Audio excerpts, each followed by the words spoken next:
In the Trenches with Ryan Roxie. Our first question, though, and you might know the band, the London Quireboys. It comes from the guitarist, lead guitarist of the London Quireboys, Guy Griffin. He's been on the podcast before, a good friend of mine. He actually emailed me this morning, and he was like, I'm so happy you're having Eric on the podcast. He asked, how do we end the charge of the woke brigade, and how long before they start trying to cancel rock and roll? All right. I mean, let's get me canceled by answering this question. By the way, dive into it. Nice trap. I think we have to realize two things. One is that we have to realize that woke had a point, and that if you want to defeat woke, you're going to have to listen to the point and not listen to the implementation that is trying to destroy anyone who refuses to see the point exactly the way the woke brigade does. So, for example, when I talked about being in the same seat as Nita Strauss and Joe Satriani, Yes. Nita Strauss is incredibly hot. And hot is part of the appeal, just the way it was true for Eddie Van Halen. Eddie Van Halen was hot. I may be straight as the day is long, but sexuality and desire are inextricably woven through rock and roll. And if you can't talk about the fact that, Bonnie Raitt to me is incredibly hot. And Samantha Fish, who I didn't even know Samantha Fish existed. Holy cow, can this gal play the guitar and sing? We have to start realizing that part of the pleasure of being a human being has to do with theater. And the theater of rock and roll, of leather pants and, we were talking before about Steven Tyler's scarves and the microphone stand and all this David stuff. Lee Roth and all his. Right. The pageantry and the fantasy life is in part very important to our reality. So fantasy and reality are supposed to be intertwined. Now, a lot of bad things used to happen backstage. If you go backstage at a modern rock concert, you can take your kid there for the most part. I don't know if the lawyers got there. I don't want to see random destruction, but I also don't want to see the thing completely sanitized. And, I tell the story about Buddy Guy going into the women's room with an incredibly long guitar cord, following this hot gal who disappeared in there. And then when she discovered that he was in there, she screamed, and he mimicked every scream on the guitar. That was not safe.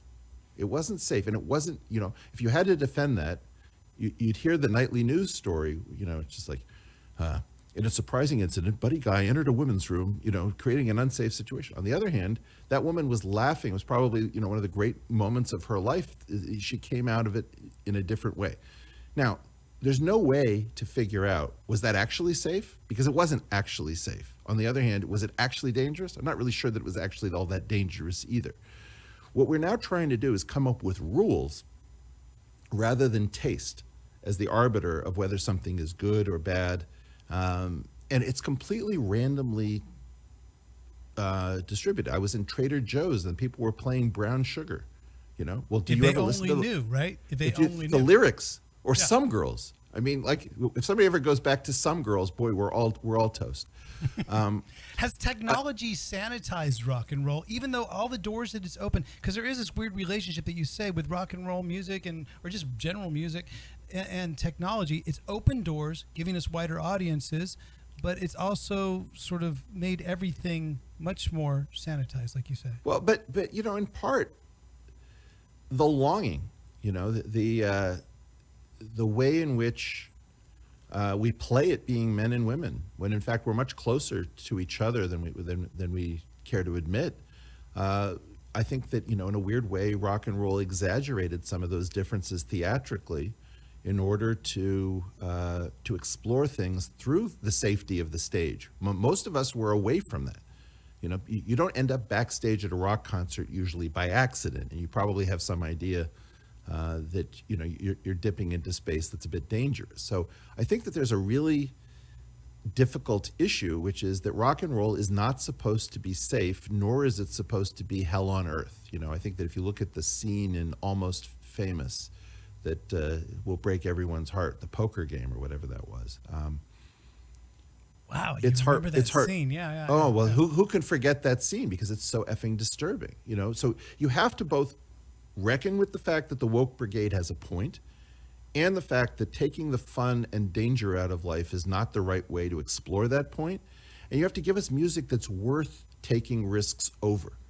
I think it's, you know, in part, this is what has me trying to write music, which is how do I up my game to, if I'm going to bitch about this stuff, how do I scream about love, sex, desire, hope, fear, failure, all of the things that animate us, and put it into some kind of incredibly toxic cocktail that I can mainline into my veins. You know, that's what the soul of rock and roll is to me. What are you writing your songs on now? What instrument are you writing your songs on? Guitar, piano, or harmonica, or is it octave mandolin? I don't have an octave mandolin. Right. I tried to buy one. There was one mandolin in all of Guitar Center. We're working on it in the chat to get Eric Weinstein an octave mandolin. But hold on. What are you using writing guitar? Your songs on? Yeah. I mean, this guitar actually, you know, a classical because it has enough. I don't know how to play with a pick. I realized 2 weeks ago that I didn't know how to play with a pick when this guy George Marios, who's the guitarist for Pineapple Thief, did an entire video lesson just for me. And I was embarrassed that I realized I have no idea how to use a plectrum. All right, there you go. I'm giving this to you virtually right now because, you know, a plectrum is one of those things where. Here's an interesting thing: are you left-handed or right-handed? Right-handed. Okay, so in a sense, you play guitar traditionally right-handed, right? But Yeah. my theory is that you're doing it wrong. And because I'm left-handed, and everyone always asks me, they say, "Oh, you're left-handed. Doesn't that mean why don't you play guitar left-handed?"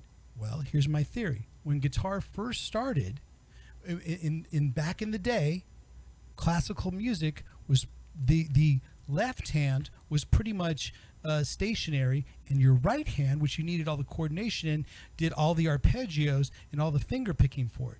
But with the introduction of the guitar pick, it sort of switched because all of a sudden this hand just goes up and down, and as you know, for us guys, I've never heard anyone say this, and I've always wondered about it. So being that this hand goes up and down, and that's all it does, and there's some that do it faster than others, all your really technical and coordination stuff is going up and down the neck, because at that point with the evolution of the guitar, and guys like Paul Gilbert, Yngwie Malmsteen, when they just started riffing up and down, they all of a sudden this hand became much more important. So I always tell people, if you're left-handed and you're playing traditional, you're doing it the right way.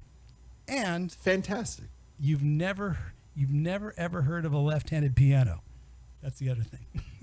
That's a really interesting point. Wow. If I gave you something to think about, damn it, I feel like I've accomplished something. Oh, no. This is huge for me, right? I'm Ryan Roxie, and I've taken all my years of experience of playing guitar, and I want to pass the torch of rock and roll on to you. Check out the System 12 Guitar Method.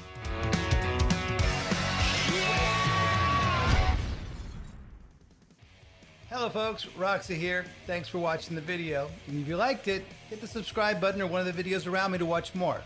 If you'd like to, please leave a comment. If you didn't like the video, maybe you'll forget how to type.